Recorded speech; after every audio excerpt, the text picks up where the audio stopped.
Hello there, how is everybody doing? Today I want to do an opening box video for Nikon D7000 camera. I just bought it at Best Buy. Here it is right here. Bought it online.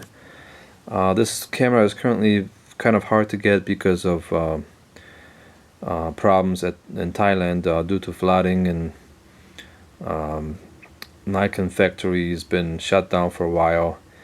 They just announced that they resumed production, not to full capacity but to some capacity.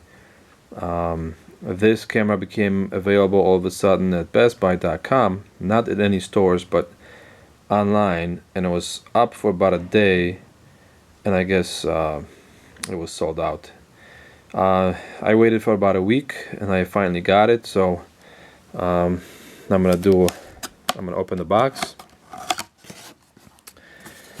Okay, here it is. First on top we have instructions.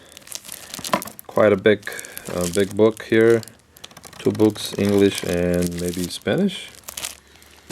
Okay, I did buy this in a kit, which was 18-1, I think 18-105 lens, and I returned it because I did not like the lens. The lens sucked. Here is a small box. It contains all the wires. This is a plug for a charger, I believe, and this is a small plug which allows you to connect to your charger without running of that long wire, which it's kind of goofy if you ask me to do it this way. It should have been done. See, you got to plug this in. There you go, and you plug into the wall. This should have been hidden like Canon cameras have in chargers that got hidden plugs in here, but it is what it is. It's fine. USB cable, regular stereo cable, audio video, mono, not stereo, sorry, mono. This is a strap right here, eyepiece cover, a battery, which I will unpack right here. It's a new kind of battery, not like the D700 and D90 has. Supposedly has more capacity. So the battery is made in China. No, cell is made in China. It says further processed in China. I'm sorry, cell is made in Japan and then it's processed in China. Okay, that's that little box. Let's get the camera out.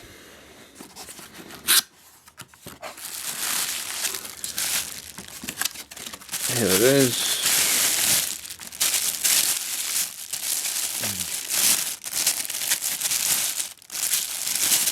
Alright, so got plastic cover on. Here it is, Nikon D7000. Okay, let's put the battery in. See if it works. Okay. Alright. Okay, so that's the camera. The reason I didn't like the lens, the 18-105, is because I have one lens that I kept from my D700 that I had, which is the 28-300 lens. I really like that lens. I enjoyed shooting with it, and it covers a wide range, and I intend to just keep that one lens. I know I don't have a wide angle here, but you know what, this gives me about 44 millimeters, which is fine. I'm going to be using this mostly outdoors anyway. For indoor stuff I have my Fuji X100. So this is how I have it locked right here. Unlock it. This is how the lens looks like. This is how it extends fully. just so you know. Okay, so I'm gonna take this cover off right here and off the lens, put it on, 2 dots together, twist, and power this baby on. Boom. It says clock, English, there it is, set for Chicago. There it is right here. Okay, day, month, year. Okay, daylight savings time off. Today is December, what's today, 7th? Is it today December 7th? I'm not really sure, but I'll change that later. 6th, 7th. No, today's the 6th. Okay, done. Alright. Live view.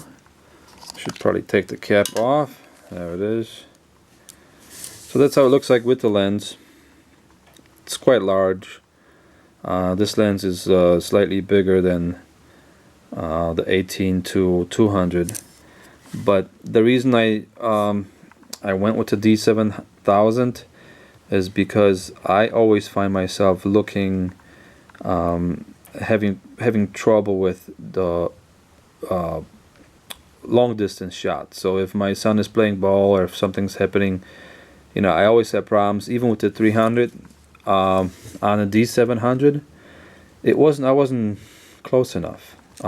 With the smaller sensor body, you multiply that by 1.5, so this actually is giving me 450 millimeters, which is nice. That's gonna cover pretty much everything that I need.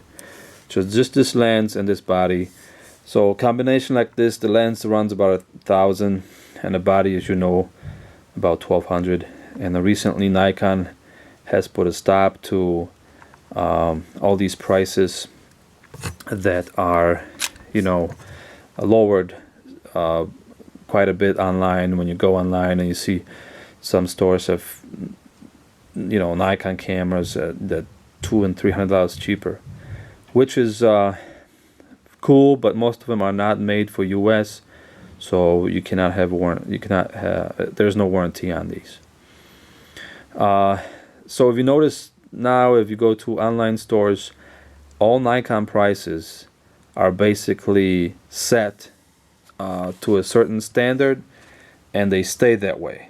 And if there's a sale on a Nikon camera or lens, it's up to Nikon to decide if there's a sale or what kind of sale they're gonna have. So if you notice right now online, so let's say you go to bestbuy.com, you notice there's a whole bunch of Canon cameras on sale, but Nikon cameras are set MSRP and they stay that way, and that's how it's going to be from now on. That's what I read on Nikon. I think it was on NikonRumors.com, which I think it's a good idea. You know, have a set price. And that way, you eliminate problems between, you know, different stores and different online retailers. So this is it. This is the lens. Again, this is the camera. I know a lot of you are gonna say, "Oh, hey, this is not the D700," but D700 is actually older by about 3 years comparing to this camera. And I've heard and I have seen images from both, and they're really not too far off. And the reason I sold my D700 is because I, again, did not have quality lenses that should go with the camera like that. You know, you should have pro lenses. Obviously I cannot afford pro lenses, so I think this lens is going to complement the D7000 quite nicely, and it really takes beautiful shots.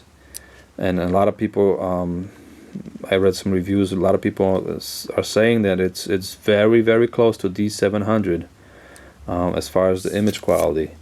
So I think it's a lot more for your money you get in here. I like the dual slots right here for the memory. Those are awesome. You can do one video, one pictures, or one JPEGs, one RAW. You still get a plastic cover with this camera. It's fast. It's obviously got video. If you like video, I don't really care, but you know, if you do, this is kind of a nice touch. I like this. You know, these doors for to plug in your HDMI cable, USB, and so on and so forth. They're rubber, but it's hard rubber, and they're on hinges. Not like, you know, all the other cameras, they have them on just like attached a little piece of rubber or plastic. This actually is a hinge, which is quite nice. It's a nice touch. I like that. This button, focus button, that's new. Very nice. You can just push it and adjust your different focus settings. It's very, you know, layout is, if you own a Nikon camera, you get this, you're gonna feel right at home. The layout of the buttons is quite nice, and it's the same on pretty much most of them. So this is it. Thank you for watching. I'll talk to you later.